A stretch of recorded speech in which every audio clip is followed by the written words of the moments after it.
Everyone, friends, I'm so happy to see you. So today is a very important day for the Rockefeller Center.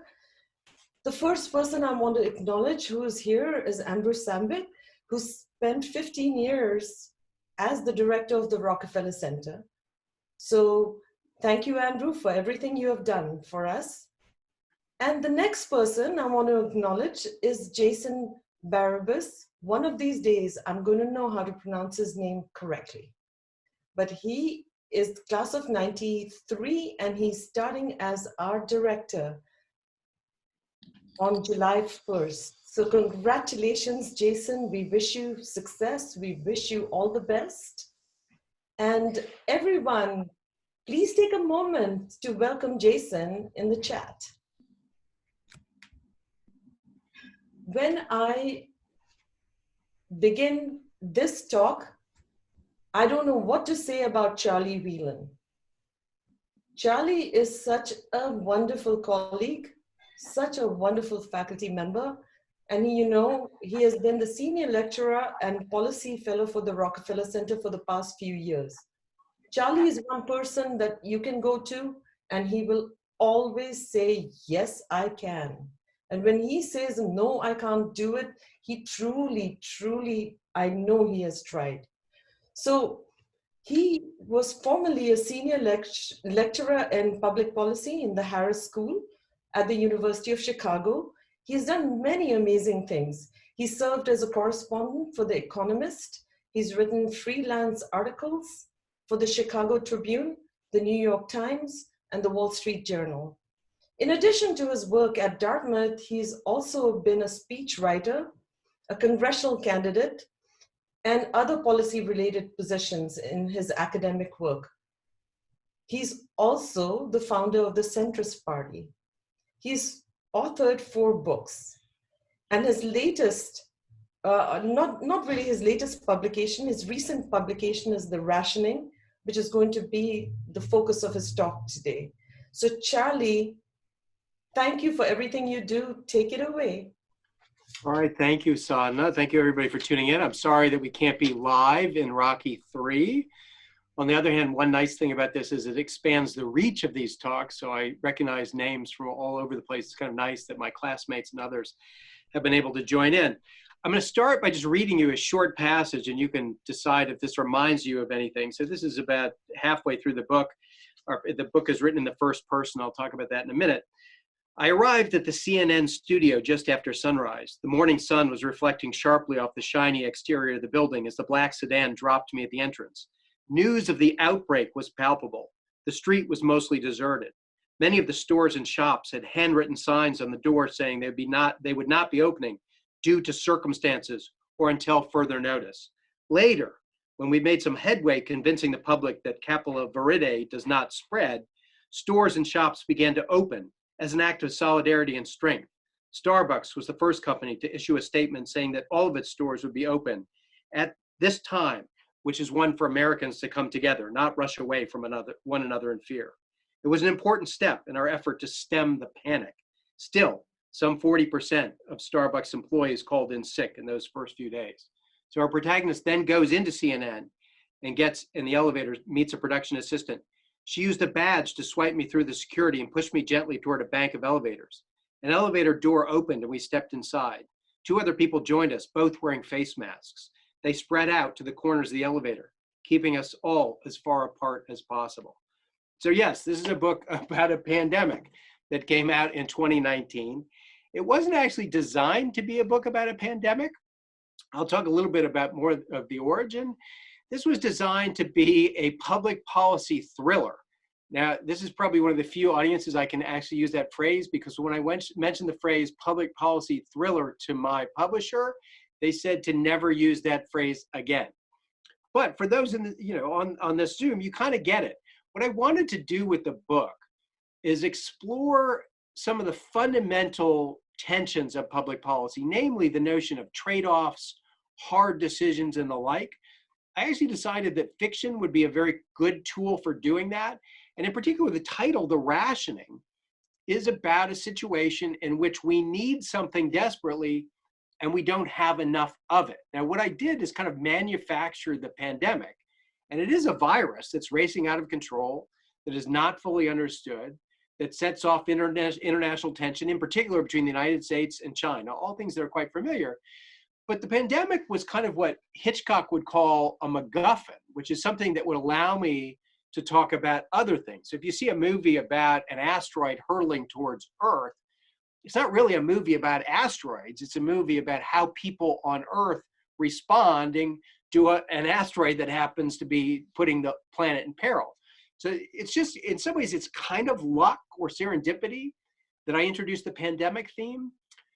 But I do want to put a footnote to that, which is to say that it wasn't wholly unexpected where we find ourselves right now. And one of the themes that I wanted to explore is this notion that we as a society, as a democratic society, aren't very good at dealing with problems that I would call termites in the basement. And termites in the basement, as opposed to, say, the garage on fire, are problems that you kind of know might be serious, but they're not going to be a problem this afternoon, whereas the garage on fire is something that has to be acted on immediately. And so the idea of antibiotic resistance, for example, is something that has been talked about ever since I was writing for The Economist. It's 25 years ago. Pension problems, entitlement problems, the growing debt, climate change. These are all problems that, because we can afford to ignore them for the next 45 minutes, and something shinier has attracted our attention, they get neglected. And of course, at some point, you can't neglect them anymore because they rear up and cause a problem. So I deliberately chose something of that nature. And I'll read a little bit about the second thing that you might find familiar. Spring was in the air on the Dartmouth campus, if not necessarily visible. The trees were bare and the grass was still brown, but the weather was unseasonably warm. This is about 2 weeks ago, by the way. The timing wasn't great. This was mud season in New England, when the snow melted and the new rain made a mess of things before the trees and flowers finally caught up with the rest of the country. And I'll talk a little bit more about why Dartmouth is relevant, but first, let me read one more passage that I think ties the book to what's actually happening. There's a professor in the book called Professor Hugh. He's a Dartmouth professor. Now, some of you who've been around a while know that there was a Professor Hugh in the geography department here, and this is a nod to him. He was my geography professor. In the book, he teaches microbiology. And the reason I liked Hugh is I've never seen anybody who was so passionate about monsoons and rice and terracing and things that were seemingly esoteric, but he just brought such vigor to them. In the book, the Professor Hugh does the same thing around viruses. Our protagonist, and I'll explain how he's involved in the outbreak later, but goes back to meet with Professor Hugh, whom he'd had as an undergrad, to try and gain insight into this unknown pathogen. And this is their meeting. They talk about the virus, and Hugh offers some thoughts. We're back to our protagonist, who says, "I turned and walked self-consciously across the damp front lawn toward the road, my dress shoes sinking into the grass. Just as I reached the asphalt road, Hugh said loudly, 'Wait a minute, one more question.' I turned and took a few steps back toward him. 'The dust mites,' and the dust mite is the vector here. 'It bites, right?' 'That's correct,' I said. 'Most dust mites don't bite,' he said. 'Correct,' I said. 'So what happens if you get bit by this particular dust mite, other than the transmission of the virus?' I said, 'Well, we've been focusing on the virus.' 'Does it itch?' Hugh asked. 'The dust mite bite?' 'Yes.' 'I don't know,' I admitted. 'For goodness sakes, find out,' Hugh advised, 'because if this dust mite is a real pest, humans will try to get rid of it. And when that happens, nature always fights back.' And that's one of many things in the book that resonate, because what we know about the virus is that it's transmitted at that intersection of animal vectors and humans. The wet markets, for example, the pangolin may have been exonerated of late, but whether it's bats or monkeys or some other host, we know that transmission medium is really important to understand these pandemics. And we know that as humans invade the territories of these species, there's more likely of that transmission. And the idea that evolution might fight back is, of course, a powerful one. So let me talk about how the book came to be. I wanted to write this public policy novel. I am, as most of you know, a nonfiction writer. So the main stumbling block was, how does a nonfiction writer write about fiction? I had always been tripped up by the challenge of writing description. How much description do you put in? How fully developed do the characters need to be? There were a lot of things that just stopped me in my tracks. many years ago, I did write a fundamental passage in the book about the actual rationing of a vaccine, but then I laid it aside because I just couldn't go on past there. There was a major breakthrough, which is at some point I said, you know what, I can write nonfiction. So what if I were to make the book fake nonfiction, which is to say, I'm going to make it all up, but the way I'm going to tell the story as if it really happened, and I'm going to have my protagonist be a scientist who is pulled in, maybe it's kind of a junior Anthony Fauci, if you will, who happens to be expert on the kind of virus that is causing the pandemic, and is therefore pulled into the political process, becomes our first person narrator around the political machinations as a White House tries to decide what to do with the pandemic. At that point, what I could say is, all right, I'm just going to pretend that this happened, that I saw what happened, and then I'm going to write it as if it were nonfiction, just like when I wrote an economist story. And once I was liberated to write nonfiction, then of course the fiction just flowed. As you inferred from what I read, our protagonist is a Dartmouth grad. It's not autobiographical, but I did borrow heavily from Dartmouth experiences. Yeah, the Dartmouth grad who is a biology major, goes on, get a PhD in virology or microbiology or something like that, and then is working at the NIH and is drawn into this vortex, is privy as a result to all of the meetings that happen at the White House. As, first of all, they keep it secret because people are coming down with the virus. There's one major twist in the book that sadly is not true in the present, and that is it's told in the near future when the antibiotic resistant or the antibiotic resistant microbes have become more serious, but then we invent our way out of the problem with a new miracle drug called Dormagen. And what happens, I'm not going to tell too much about the book, is Dormagen can treat this outbreak, but then there's a shortage of Dormagen. And this gets back to the fundamental tension that I wanted to elucidate. There's just not enough Dormagen to go around. A lot of the book is a procedural as the White House folks decide who's going to get it. And I'll read that section in a little bit because I think it's really fundamental to what I set out to do. A couple of things are important. There's some corporate fraud and there's a warehouse fire. That's what sets in motion this Dormagen shortage. But one of the conceits of the book is that because it's an impending shortage, the White House is familiar with how much they have left and they're running models on how much they're going to need. So the shortage is all in the future. They can say, okay, a week from Thursday, that's when we run out. Now, until a week from Thursday, the public is not aware that the supplies are dwindling. So the first half of the book takes place when the public is not aware that this pathogen is on the loose. And then for reasons that become apparent in the book, the public becomes aware, there's a subsequent panic. And the second half of the book is how the panic precipitates a political response and the like. So let me read the part about the rationing, because I think in many ways, this is the heart of what I set out to do. The acting secretary, it's the acting secretary of HHS, is the one who has been called upon to kind of come up with a plan for the allocation of the Dormagen that they have. The acting secretary nodded respectfully. He looked around the table slowly, he's in the cabinet room, almost as if to generate suspense. My idea is very simple, though don't for a second think I haven't given it a great deal of thought. I propose that the available doses of Dormagen be allocated to those who need it based on lottery. Everyone with a social security number is eligible. We will draw numbers electronically, I assume, and the persons with the social security number selected will receive the available doses. People are going to live or die based on a lottery? The speaker said, as scornfully, that's the Speaker of the House. Well, my dad went to Vietnam based on a lottery, the acting secretary said, not missing a beat. He'd obviously anticipated that question. There was silence around the table and not even much movement, as if the cabinet had been frozen in place or was posing for one of those old-fashioned photos that require stillness for 20 seconds. The majority leader spoke first. A lottery? That doesn't feel right. Which one, for Vietnam or for Dormagen? The acting secretary asked pointedly. Hold on a second, the strategist interjected. This is the president's political pollster. Why don't we just sell this stuff? Supply and demand. That's what we do when we have a shortage of anything else. You can't be serious, the House Speaker said. Why can't I be serious, the strategist said.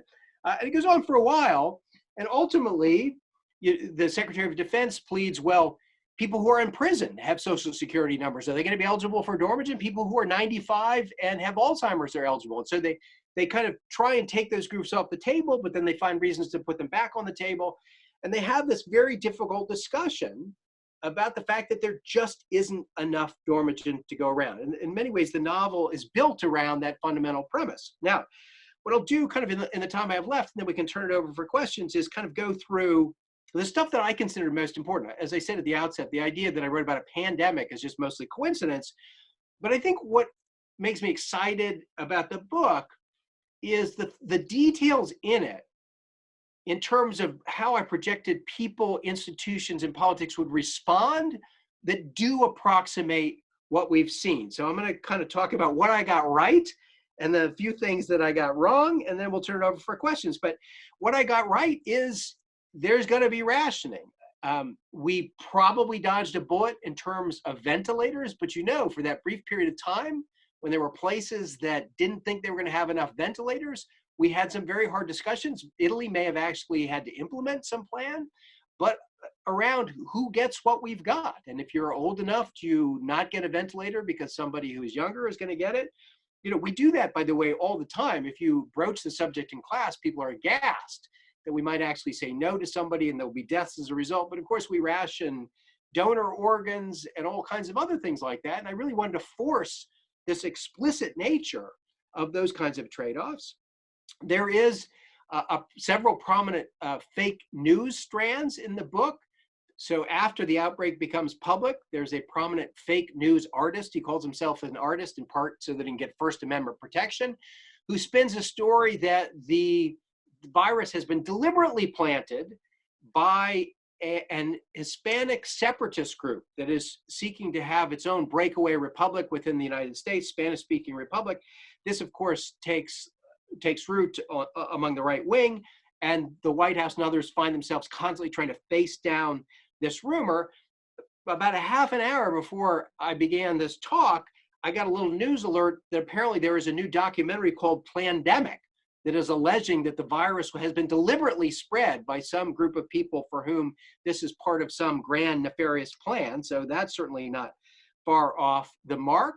A lot of the book, the wonky part, deals with modeling, trying to project what the deaths are going to be, how quickly the dormigen will be used up. If you can treat people in other ways, then you use less of the dormigen and so on. So it comes back to this idea that we're always groping for the best guess as to what's actually going to happen. Obviously, that's been playing out around us. Much of the book is around politics, and obviously, we're in a presidential year. So the whole COVID-19 situation is taking place in the context of the Trump regime and the fact that Biden is going to be running against him, and that's an unavoidable reality of where we are. In the book, the president is politically not that popular. The Speaker of the House fancies this as an opportunity to run against him. There's bad blood. And so one of the backstories is a political story of how the Speaker of the House seeks to use the outbreak as a political bludgeoning tool for the president. And of course, our narrator, our Naif, is caught in that cross tension. And there is, of course, the international tension with China. And this remains to be seen, I think, how this will shape up. Obviously, the tensions right now with China are worse than they've been in some time. In the book, what happens is that because dormigen exists, and because of the fraud and the warehouse fire, the United States has less than the rest of the world. China comes to the United States and says, well, good news, we have more than we need. And this is, of course, after the United States has begged and borrowed doses from its allies. China says, we're willing to share, but of course, there's going to be a diplomatic price. You're going to get out of the South China Sea for the next 100 years, and it becomes a diplomatic wrangle.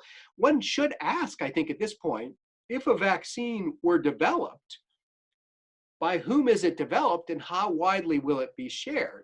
In the case, the one conceit of the book is dormigen takes 3 weeks to manufacture. That's what creates the shortage. If that were not the case and you could do it immediately, we wouldn't have a book.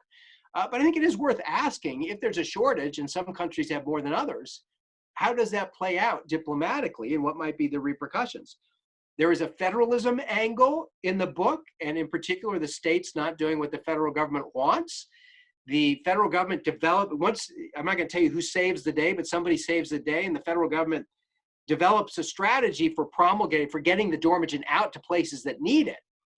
But that means that several states will have to get shipments and send their shipments of available Dormigen across state lines to another state, and they say no. So the whole plan unravels because governors refuse to do it. If you were lucky enough to see Marty Cetron's talk last night, Marty is at the CDC and is responsible for America's response to infectious diseases. He said something that I wasn't aware of, although it is uncanny how similar it is to the book. During the Ebola crisis, when for the first time several folks came back from West Africa and developed Ebola on US soil, they were treated at American hospitals, and then there had to be elaborate precautions taken with the medical waste from those who were treated. There are several places in the United States that have the capacity to do what needs to be done with that waste, and some of those governors said no. So they were going to ship the waste across state lines, and said you're not sending Ebola tainted waste into our state, and plans had to be made to work around those stubborn governors. So there are a lot of similarities, and I think that's probably what we should talk about, because we're really talking about fundamental nature of humans, and also just some basic tenets of public policy that characterize most of the difficult problems that we have to wrestle with. So what did I get wrong? Well, I will say that India also figures prominently in the book as the world's largest democracy, and as a natural ally for the United States. I didn't fully anticipate the direction that the Modi government was going to go, and so the India in the book is probably a more benign India than the one that we're actually seeing in many respects. The book is, on some level, an homage to the faceless bureaucrats, and bureaucrats in the very best sense of the word, who work tirelessly behind the scenes so that we never have to know who they are. There are references in the book to the binders, the figurative binders that are on the shelves, for contingencies that we never hope will happen: the loose nuke, the pandemic, what have you, a debt crisis, and the people who either create those binders or react to them. And I think at present, we're not seeing the respect for those folks that I would hope. But in any case, the book and Marty Cetron's talk talks about how important these are, and perhaps there'll be some learning around this so that we'll pay more attention to the folks who are planning for those contingencies in the future. So that may be optimistic thinking on my part. So I will stop there. I hope I haven't given away too much of the book. I'd be happy to answer questions about the transition from nonfiction to fiction, about public policy in general, about other termites in the basement type problems, or anything else that people might want to ask about. I'll turn it over to my questioner, Joanne. I just want to remind people that they can ask their questions either by virtually raising their hand, which you get to by clicking on the participants button at the bottom, or you can ask your questions right through chat. And the question everybody wants to know, Charlie, what's the dog's name? That is Keikos. He's a failed seeing eye dog. We do have some questions coming in. Do you foresee a vaccine, albeit like years out, for COVID as the greatest power asset internationally? How, quote unquote, valuable is that race? It could be potentially quite valuable. As I was saying, a lot of it depends on the nature of the vaccine. Now, one assumes that the intellectual property would be widely shared. One of the things that happens towards the back of the book is that there is a collaborative process for doing work that will lead to either more Dormigen or something else that can deal specifically with this pathogen. But you could certainly imagine a scenario in our current environment where countries share the intellectual property less than you would hope. I suppose it could be reverse engineered. But one potential flashpoint in this very fraught environment is that countries don't share as widely as one would hope. Could also be that the manufacturing capacity is a gating factor, and some countries simply can't manufacture it, in which case it would be a source of leverage for countries like China and the United States. So My hope is that once discovered, the vaccine would be easily and cheaply produced and available to all. But I think as the question anticipates, we shouldn't take that for granted. Charlie, somebody was asking why you thought the pandemic was inevitable.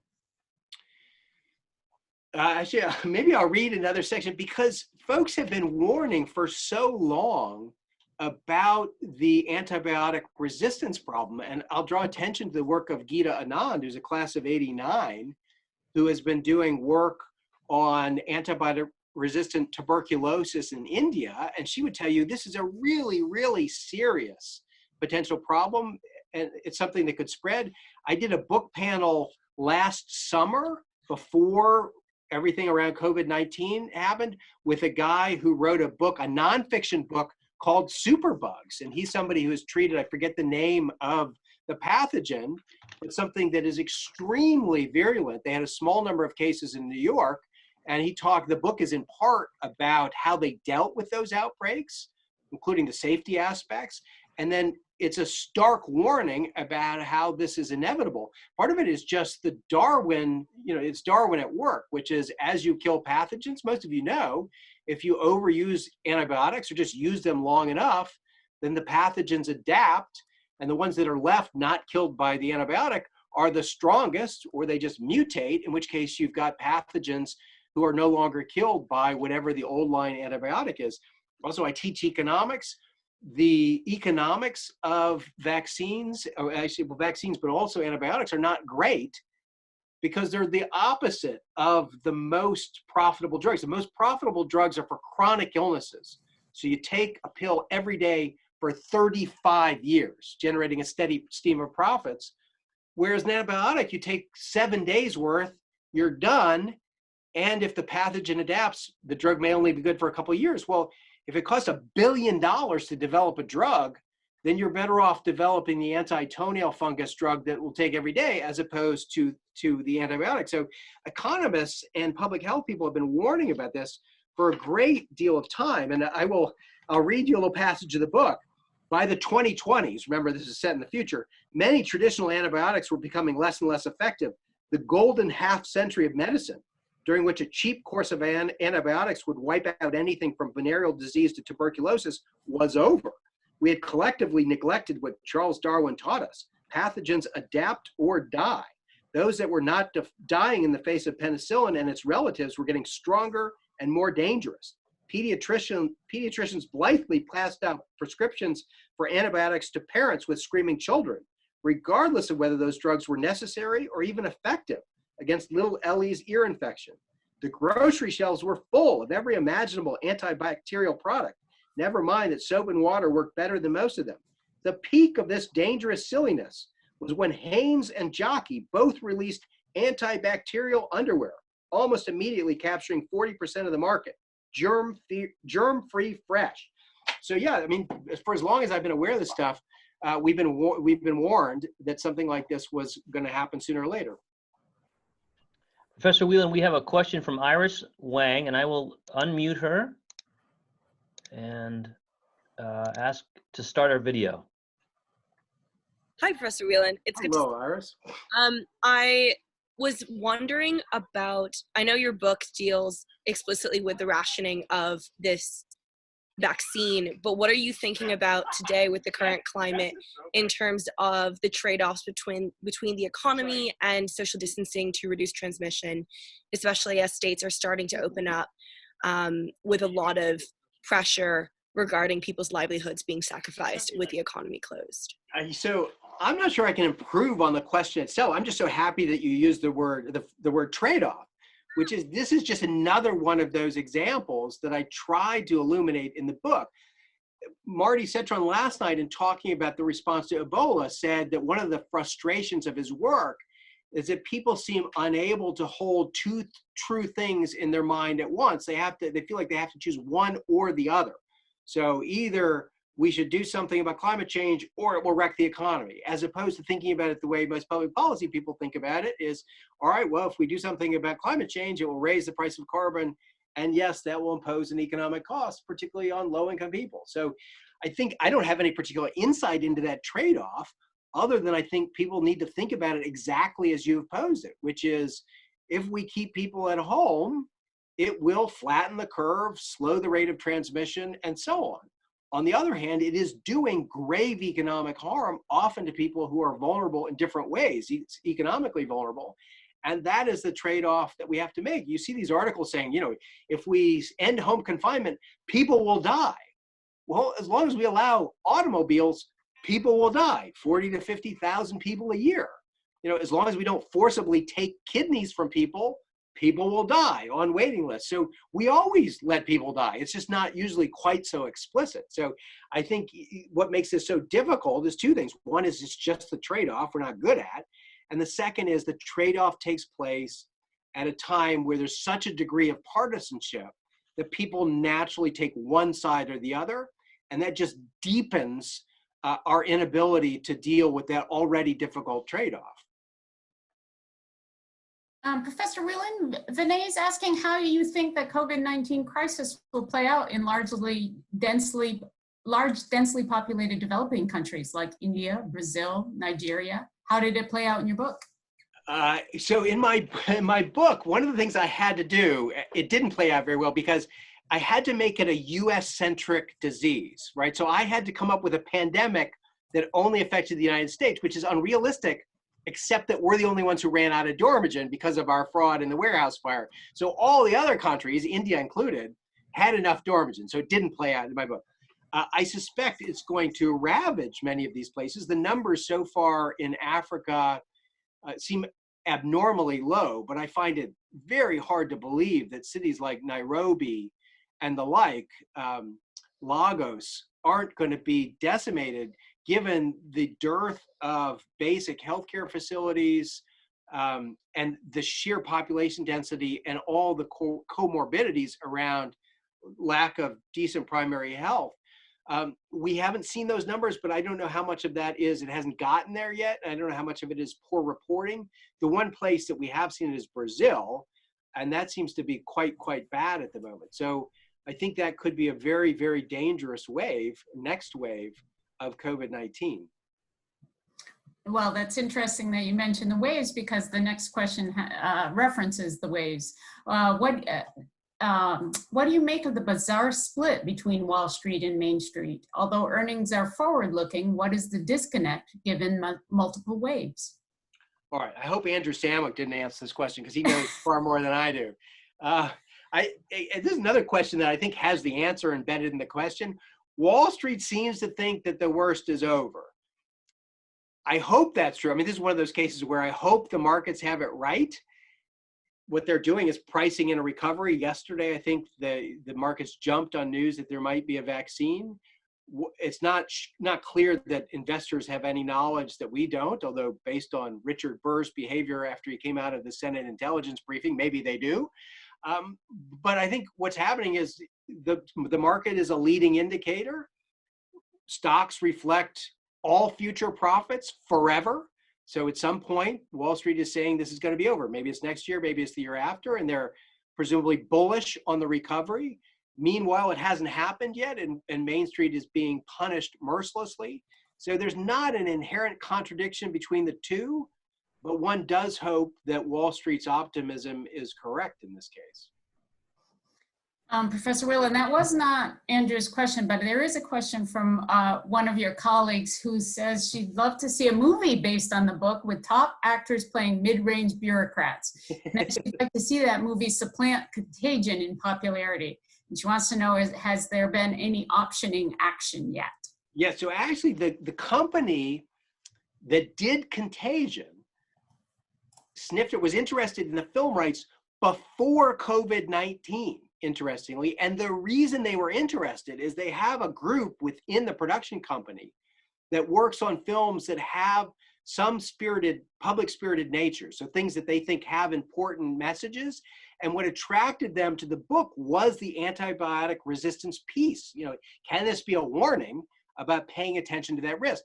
Now, ironically, after COVID-19 hit, nobody had any interest in the film rights. What I heard back was they feel like if they look out the window, they're seeing the film. Now, I'm not sure how that jibes with the fact that people are apparently watching Contagion at home, But the word at the moment is nobody wants to see a movie that they're actually living through right now. Yeah, I would agree with that assessment. Parker asks if you think the current pandemic will have any lasting effect on support for capitalism versus socialism.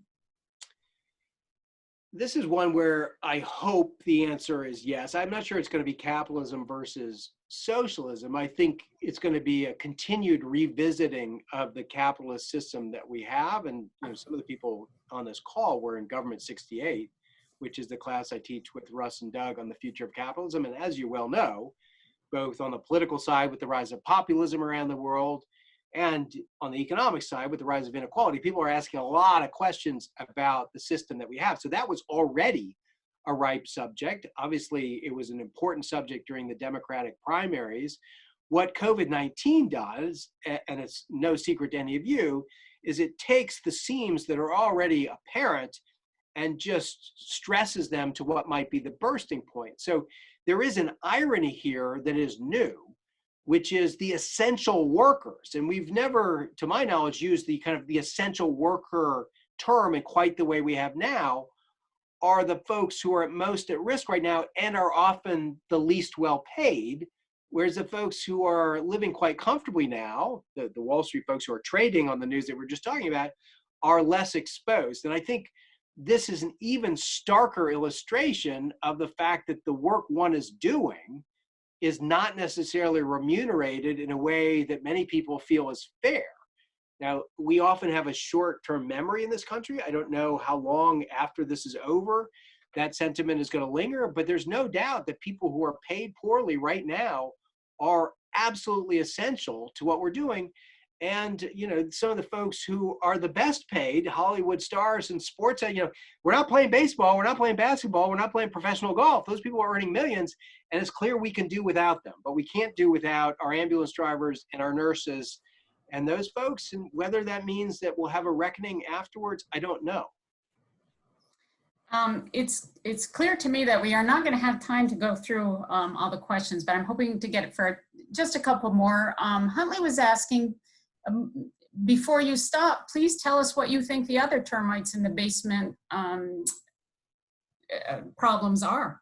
Okay, so I wrote an article for Smerconish about this. The ones that come to mind, so climate change is one, and I should say that if you study behavioral economics and psychology, you know that it's not coincidence that the termites in the basement are so dangerous in the long run. Our brains are hardwired to deal with more short-term challenges. If there's a fire in the garage, you got to put it out or you'll perish. If there's a snake in the grass, you got to deal with it. So we have a proclivity to ignore things even as we should pay attention to them. So the ones that I would put on my list, climate change to me is a perfect example of a termite in the basement. And another hallmark of these things is because they have political implications, and it's harder to point to them and say, look, it's doing harm now. It's easier to deny them for political reasons or self-interested reasons or what have you. So climate change, I would say there are a number of fiscal challenges even before we went on a spending rampage, which I think is important right now to bail out the economy, but nonetheless is going to leave us even further in debt even before that. And Andrew, if you're on, I know you're shaking your head. We had entitlement problems, we had a debt problem, and now we're adding on to that with no political ability to raise revenues or cut spending. So I see a federal debt problem. I'm from Illinois. We already have a pension problem. I think if one or more states get in serious pension trouble, then we're going to look around the rest of the country and see where those problems are. They are, of course, compounded if those pension funds have suffered big losses in the market and because of low interest rates. Infrastructure is one. Every once in a while, a bridge falls in the river, but until it actually falls in the river, we don't pay that much attention. The antibiotic resistant problem, I would say, is one, and that's separate from COVID-19. COVID-19, people warned about because we had SARS and we'd had MERS and the like, but I think we absolutely have to pay attention to that.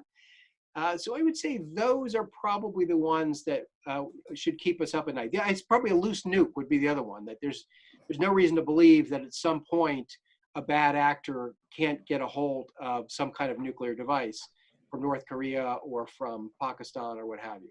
So I'll stop there because that's depressing enough. I was just going to say, I guess I'm glad that this is not immediately before bedtime. But I think we do have to end it, but I would be remiss in not asking the question from Joanne Needham, who wants to know if your next book is fiction or nonfiction. The next book is, well, there's one that comes out in January that's about our family gap year around the world, on which I wrote this novel. So actually in that book, you see me writing the novel. It's like a book within a book. But then there is another novel in the works, and I'll give you the teaser, which is there's a very wealthy person, a billionaire, who's left-leaning and nefarious, and his plan is to use his almost unlimited wealth to move people from blue states to red states, and therefore change the electoral map using his checkbook, and forever win the country for the blue team. And all I will say is it doesn't work out like he thinks it will. Well, thank you, Charlie. This was really fun. So, isn't that eerie, the timing of his novel, really? So our next event will be next Wednesday, and it'll be our very own Herschel Nachlas, and he would be talking about crisis governance, lessons from the American policy history. Laura Howard is going to be posting in the chat a link to Charlie's book, The Rationing. So this has been fun, and I look forward to seeing you next week.